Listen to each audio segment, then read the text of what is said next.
Whenever I make my music, it's mostly out of boredom, and whenever I make my music, it normally occurs whenever I have like this kind of like emotional creativity kind of conjuring through my mind.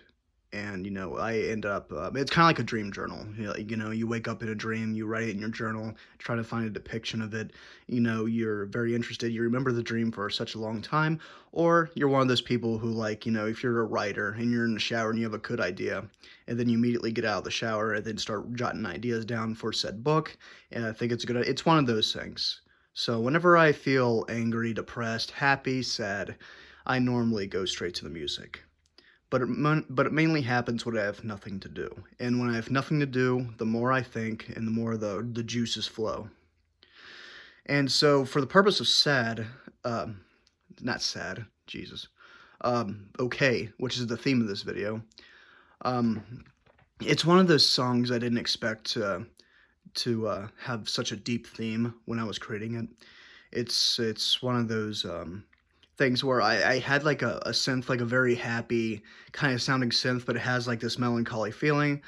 And the more I'm messing with it in the beginning, more creative juices get flowing. I'm thinking, what if this took a dark turn? What if I just kind of put this like false sense of security? Because that's what the synth sounds like. It's very happy in nature. It's very soft. It's very calming. But there's something very melancholic about it. And when it switches, it takes a long time, and then it drops into a very, very, very disturbing sound. And it's one of those things where the theme of it is in the title itself. Yeah, you can kind of pick apart what what okay means. It even has a question mark at the end. It's kind of it's kind of like what I did with Light at the End of the Dark, where that's complete opposite. Where it starts off very dark, you hear like this dark synth in the background, but slightly the positive synth just keeps growing and growing. It gets more intense. It's like this desperation to be happy, and then you achieve it, and then it ends on kind of like a middle note, one of those things where you don't know where it's going to go next, and I love doing that.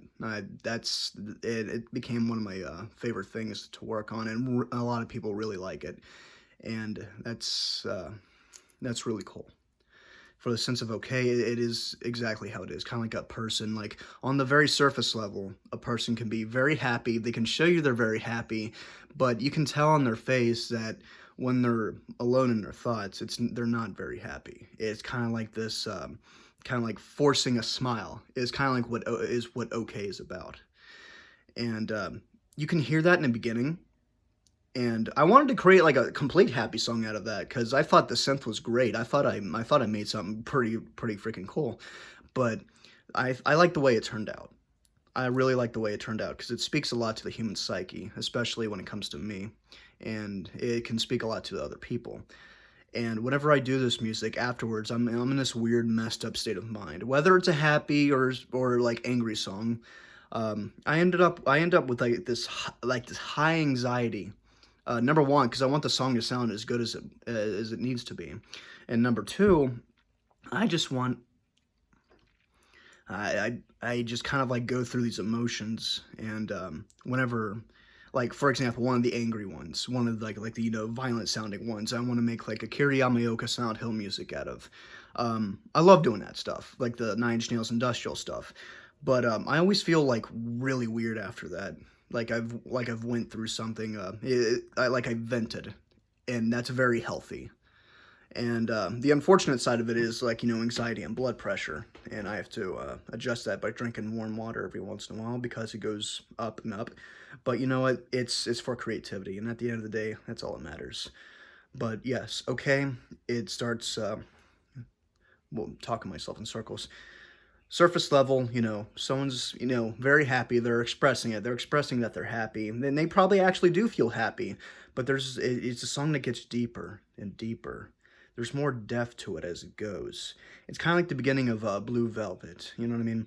With the guy who falls over for some reason. I guess something hit his neck, or he had like an aneurysm and he falls over. I think that was supposed to be Kyle MacLachlan's dad in the film, but I don't know. Plot points, plot points.